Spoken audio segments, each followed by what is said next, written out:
ബഹുമാനപ്പെട്ട മൈക്കിൾ പനച്ചികിലച്ചനെക്കുറിച്ച് സുന്ദരവും ഏറെ പരിശുദ്ധവുമായ ഓർമ്മകളാണ് എനിക്കുള്ളത്. 1970 അദ്ദേഹത്തോട് ഒപ്പമാണ് ഞാൻ നൊവിഷ്യേറ്റ് കാലഘട്ടം പൂർത്തിയാക്കിയത്. നൊവിഷ്യേറ്റ് ആത്മീയ പരിശീലനത്തിൻ്റെ കാലഘട്ടമാണല്ലോ. അന്നു മുതലേ ആഴമായ ആത്മീയ ചിന്തകൾ അദ്ദേഹം വച്ചു പുലർത്തിയിരുന്നുവെന്ന് ഞങ്ങൾക്കൊക്കെ അറിയാമായിരുന്നു.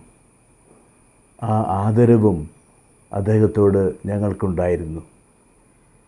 ഈ ആത്മീയ ചിന്തകളെ പിന്നീട് ഏറ്റവും കലാപരമായി സംഗീതാത്മകമായി അവതരിപ്പിക്കുവാൻ അദ്ദേഹത്തിന് സാധിച്ചു.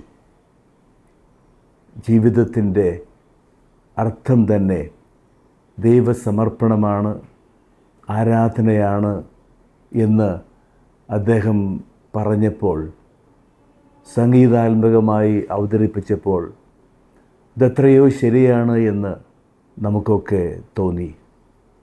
തിരുനാമകീർത്തനം ആലപിക്കുവാനല്ലെങ്കിൽ നാവ് എനിക്കെന്തിന് നാഥ എന്ന് അദ്ദേഹം പാടിയപ്പോൾ ആ ചിന്തയുടെ ആഴം എത്രയോ വലുതാണെന്ന് നമുക്ക് മനസ്സിലായി.